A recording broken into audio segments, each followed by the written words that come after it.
له ونشهد أن لا إله إلا الله وحده لا شريك له ونشهد أن سيدنا وحبيبنا ومولانا محمدا عبده ورسوله أرسله إلى كافة للناس بشيرا ونذيرا وداعيا إلى الله بإذنه وسراجا وقمرا منيرا أما بعد فأعوذ بالله من الشيطان الرجيم بسم الله الرحمن الرحيم اقترب للناس حسابهم وهم في غفلة معرضون وقال النبي صلى الله عليه وسلم أكثروا ذكر الله فإنه كلام الله أو كما قال عليه الصلاة والسلام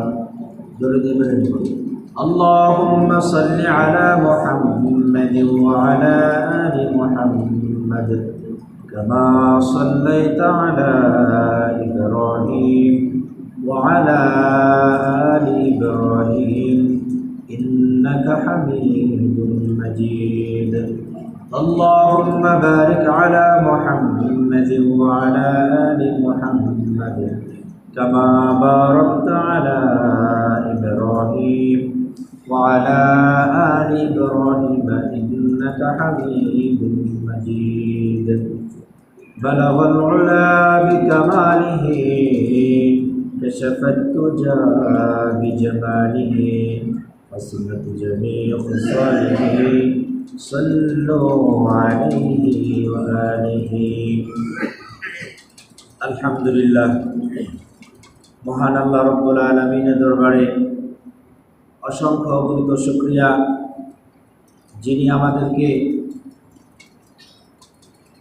জুমার নামাজ আদায় করার জন্য মসজিদে এসে সমবেত হওয়ার তৌফিক দান করেছেন। এই জন্য মহান রব্বে কারিমের দরবারে সকলে শুকরিয়া আদায় করি আলহামদুলিল্লাহ।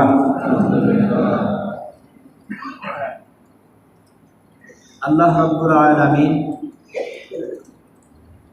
যেই বান্দার ভালো চান তার মাধ্যমে ভালো কাজ করান। আমরা জানি রজব মাস চলতেছে, এই মাসে আল্লাহ রাসূল সাল্লাল্লাহু আলাইহি ওয়াসাল্লাম বেশি বেশি দোয়া পড়তেন, আল্লাহুম্মা বারিক লানা ফি রজব ওয়া শাবান ওয়া বাল্লিগনা রমাদান। এই দোয়াটা আরবিতে যদি কেউ পড়ে তাহলে তার পুরোপুরি একটা সুন্নত আদায় হবে। কেউ যদি বাংলায় পড়ে তাহলেও সে পড়তে পারে, কিন্তু রাসূলুল্লাহ সাল্লাল্লাহু আলাইহি ওয়াসাল্লামের জবান থেকে যে বাক্যটা বের হয়েছে সেই বাক্যটা উচ্চারণ হইল না। আর যদি আরবিতে পড়ি আমরা তাহলে রাসূল সাল্লাল্লাহু আলাইহি ওয়াসাল্লাম যে বাক্য উচ্চারণ করেছেন সরাসরি সেই বাক্যটাই আমরা উচ্চারণ করলাম। এই জন্য রাসূলের মুখস্থিত বাণীটাই হল রাসূলের সুন্নত। এই জন্য আমরা এই দোয়াটা আরবিতে পড়ার চেষ্টা করব। যারা মুখস্থ পারি না ইনশাআল্লাহ চেষ্টা করব মুখস্থ করে নেওয়ার, কারণ জীবিত যদি থাকি আল্লাহ তাআলা যদি আমাদের হায়াতকে দীর্ঘায়িত করে, আরও তো 1 মাস 1.5 মাস আছে রমজানের, তাহলে আমরা প্রতিদিন যদি পড়তে থাকি তাহলে প্রতিদিনই আমরা রাসূলের একটা সুন্নত আদায় করতে পারলাম। রাসূলুল্লাহ সাল্লাল্লাহু আলাইহি ওয়াসাল্লাম বলেন, যে আমার সুন্নতকে জিন্দা রাখলো সে কিয়ামতের কঠিন মুহূর্তে তার সুপারিশের জন্য আমি জিম্মাদার হয়ে যাই। সুবহানাল্লাহ। এজন্য আমাদের রাসূলের সুন্নতকে জিন্দা করার জন্য হলেও আমরা এই দোয়াটা আরবিতে শিখে নেব, তাহলে রাসূলুল্লাহ সাল্লাল্লাহু আলাইহি ওয়াসাল্লামের একটা সুন্নত আমরা পুরোপুরি আদায় করতে পারলাম। আমি আয়াত পড়েছি সূরা আম্বিয়ার প্রথম আয়াত, এই আয়াতে আল্লাহ রাব্বুল আলামিন বলতেছেন, ইকতারাবা লিন-নাসি হিসাবুহুম ওয়া হুম ফি গাফলাতিন মুরিদুন, যে মানুষের হিসাব কিতাবের সময় একেবারে নিকটবর্তী, অথচ মানুষ এ ব্যাপারে একেবারেই বেখবর। অন্য আয়াতে আল্লাহ বলেন, ইন্নাহুম ইয়ারাউনাহু বাঈদা, যে মানুষ তারা মনে করে যে হিসাব নিকাশের সময়টা অনেক দূরে, কিন্তু আল্লাহ বলেন ওয়ানারাহু করিবা, কিন্তু আমি আল্লাহ মনে করি এটা একেবারেই নিকটবর্তী।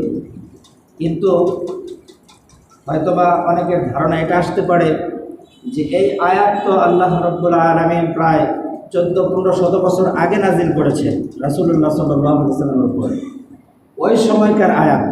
এরপরে এত লম্বা সময় অতিবাহিত হয়ে গেল, এখন আজকে আমি আয়াত পড়লাম।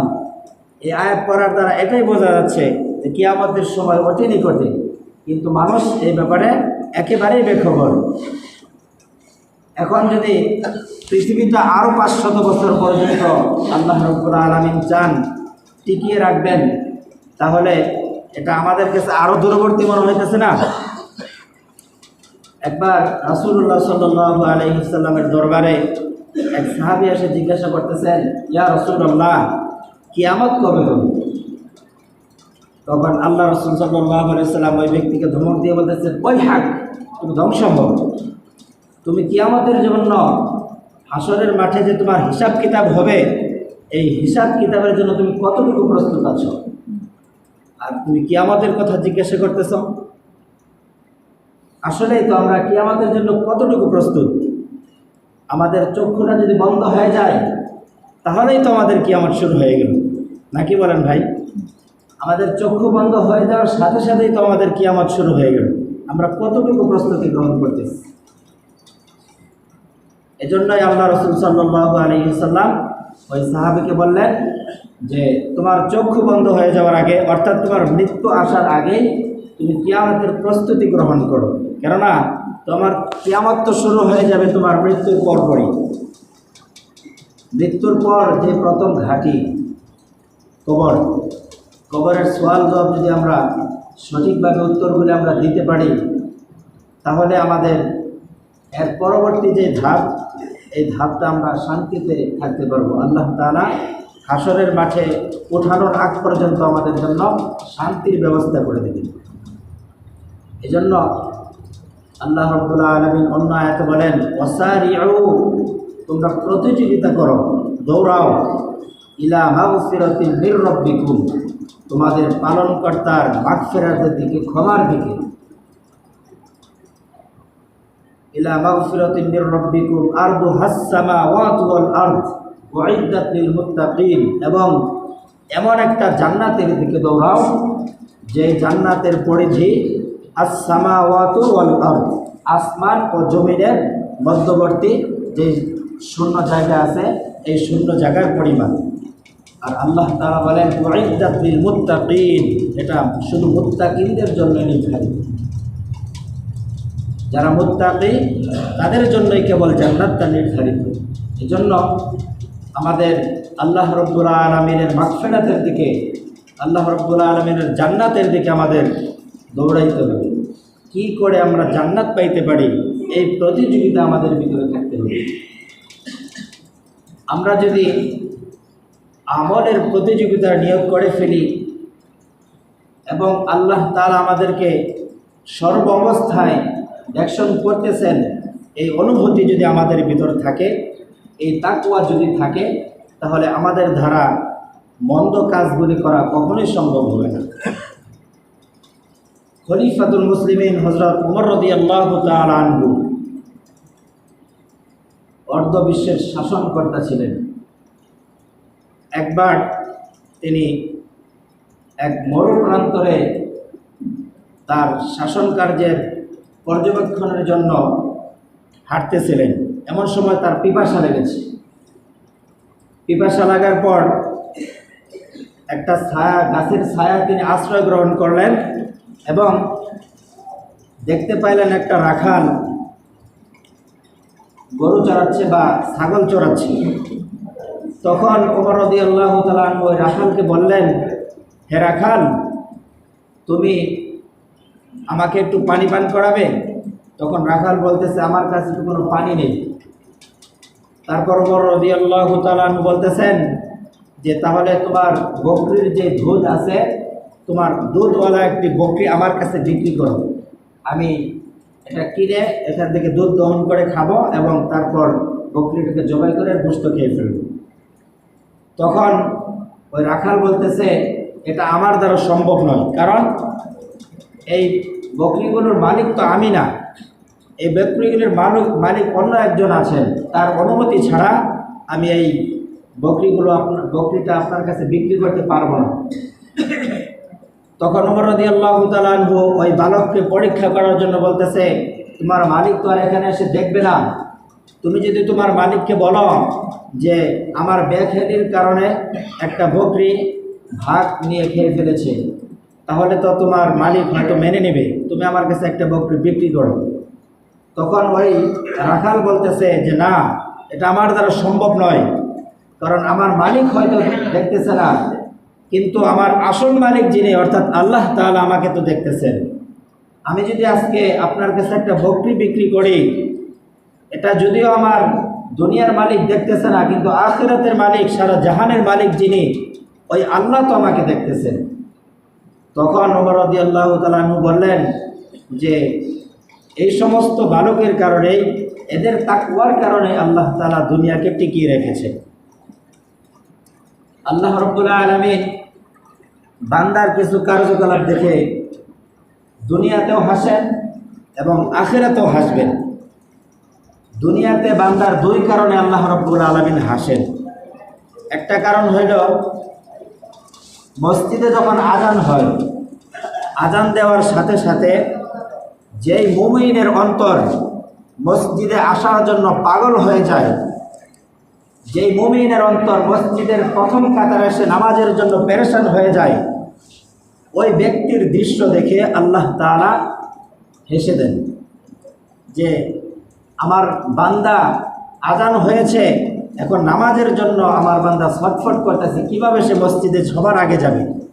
এই দৃশ্য দেখে আল্লাহ রাব্বুল আলামিন, দুনিয়ার এই দৃশ্য দেখে আল্লাহ তাআলা হাসতে থাকেন, সুবহানাল্লাহি ওয়া বিহামদিহি। আরেকটা দৃশ্য হইল, যখন কোনো স্বামী স্ত্রী ঘুমায়, একজন স্বামী যখন তার স্ত্রীকে তাহাজ্জুদের নামাজের জন্য ডাকে, অথচ সে গভীর ঘুম হওয়ার কারণে জাগ্রত হচ্ছে না, জাগনা পাচ্ছে না, ওই সময় যদি স্বামী তার স্ত্রীর মুখে হালকা একটু পানি ছিটিয়ে দেয়, ওই পানি ছিটানোর কারণে ঘুম ভেঙে যায় না? ঘুম ভেঙে যায়। তো ওই পানি ছিটানোর কারণে ঘুমটা ভেঙে, হঠাৎ করে যে ঘুমটা ভেঙে স্ত্রী বসে পড়ে, এই দৃশ্য দেখে আল্লাহ রাব্বুল আলামিন ওই আরশ আজিমে বসে হাসতে থাকেন, সুবহানাল্লাহি ওয়া বিহামদিহি। সেম এর বিপরীত, কোনো স্ত্রী যদি তার স্বামীকে এইভাবে জাগ্রত করে। আর কিয়ামতের মাঠে আল্লাহ রাব্বুল আলামিন দুই ব্যক্তির কারণে হাসবেন। দুই জাহান্নামী ব্যক্তিকে আল্লাহ রাব্বুল আলামিন ডাকবেন যে ও জাহান্নামীরা, তোমরা এদিকে আসো। আসার পরে, আমি সংক্ষেপে বলতেছি, সময় নেই, আসার পরে আল্লাহ রাব্বুল আলামিন জিজ্ঞাসা করবেন যে তোমরা দুইজন কেন জাহান্নামী হইলা, তোমাদের কি অপরাধ? আল্লাহ আমরা আপনার নাফরমানি করতাম, আপনার যে বিধান ছিল সেই বিধান অনুযায়ী আমরা কাজ করতাম না। তখন আল্লাহ রাব্বুল আলামিন বলবেন, এই ফেরেশতারা, তোমরা এই দুই ব্যক্তিকে জাহান্নামের তলদেশে নিয়ে নিক্ষেপ করে আসো। তখন এক ব্যক্তি দৌড় দিবে, আল্লাহর এই ঘোষণা শোনার সাথে সাথে এক ব্যক্তি দৌড়ে জাহান্নামের দিকে যাইতে থাকবে, আরেক ব্যক্তি দাঁড়িয়ে থাকবে। তখন আল্লাহ তাআলা বলবেন যে এদিকে আসো। যে দৌড় দিবে তাকে ডাক দিবেন যে তুমি এদিকে আসো, দৌড় দিলে কেন? আল্লাহ, দুনিয়াতে তো আপনার হুকুম অমান্য করেছি, আপনাকে দেখি নাই কিন্তু আপনাকে বিশ্বাস করতাম, এরপরেও আপনার হুকুম অমান্য করেছি, কিন্তু আজকে যখন এই লক্ষ কোটি মানুষের সামনে আপনি আমাকে একটা আদেশ করেছেন, এই আদেশকে আমি অমান্য করতে পারতেছি না, এই হাজারো মানুষের সামনে আপনি আমাকে আদেশ করেছেন, এই আদেশ মানার জন্য আমি জাহান্নামের দিকে দৌড়াচ্ছি। তখন আল্লাহ বলবেন যে জাহান্নামের ভয়াবহতা তুমি জানো? বান্দা বলবে অবশ্যই, জাহান্নামের ভয়াবহতা আমি দুনিয়াতে শুনেছি আলেমদের কাছ থেকে, এরপরেও আপনার এই হুকুম পালনার্থে আমি জাহান্নামের দিকেই দৌড়াচ্ছি। তখন আল্লাহ বলবেন যে তুমি যেহেতু আমার আজকে এই কথাটা মানতেছো, দেখেন আল্লাহ তাআলা মাফ কিভাবে করেন বান্দাকে। আমার এই কথাটা এত গুরুত্ব দিয়েছ, দুনিয়াতে আমার কথা মানোনি, কিন্তু এই লক্ষ কোটি মানুষের সামনে যেহেতু তুমি আজকে আমার কথাকে মান্য করতেছ, এই জন্য তোমাকে আমি জান্নাত দিয়ে দিলাম। সুবহানাল্লাহ। আরেক ব্যক্তি যিনি দাঁড়ায় থাকবেন তাকে জিজ্ঞাসা করবেন, এই বেটা তুমি দাঁড়িয়ে আছো কেন? তখন বলবে আল্লাহ, দুনিয়াতে তো অপরাধ করেছি, অভাব নেই, আপনার অবাধ্য হয়েছে অনেক, কিন্তু আজকে একটু রহমতের আশায় শুনতাম যে আপনি অনেক দয়ালু, লা তাকুনাতু মির রাহমাতিল্লাহ, যে বান্দা তোমরা আল্লাহর রহমত থেকে কখনো নৈরাশ হইও না। এই রহমতের আশায় আপনার হুকুম পালন না করে আমি দাঁড়িয়েছি, যদি আপনি আমাকে একটু দয়া করে জান্নাত দিয়ে দেন। এই দৃশ্য দেখে এরকম কথা বলার কারণে আল্লাহ তাআলা ওই সময় হেসে ফেলবেন। তারপর আল্লাহ বলবেন, আচ্ছা ঠিক আছে, তুমি যেহেতু আমার কাছে এরকম তুমি মনে করতেছো যে আমি রহমতের ভান্ডার, যাও তোমাকেও আমি মাফ করে দিলাম। সুবহানাল্লাহ। তাহলে আল্লাহ তাআলা কাকে কোন কাজের দ্বারা কখন মাফ করে দিবেন এটা বলা মুশকিল। এজন্যই আমরা সর্বদা চেষ্টা করব আমরা ভালো ভালো কাজগুলি করার। আল্লাহ তাআলা কাকে কখন কোনভাবে কোন উসিলায় মাফ করে দেন এটা বলা যায় না। এই জন্য আমরা চেষ্টা করব ভালো কাজগুলি করার। আল্লাহ তাআলা আমাদেরকে বুঝে শুনে আমল করার তৌফিক দান করুন। যারা সুন্নাত করে নেন তোমরা সুন্নাত পড়েন।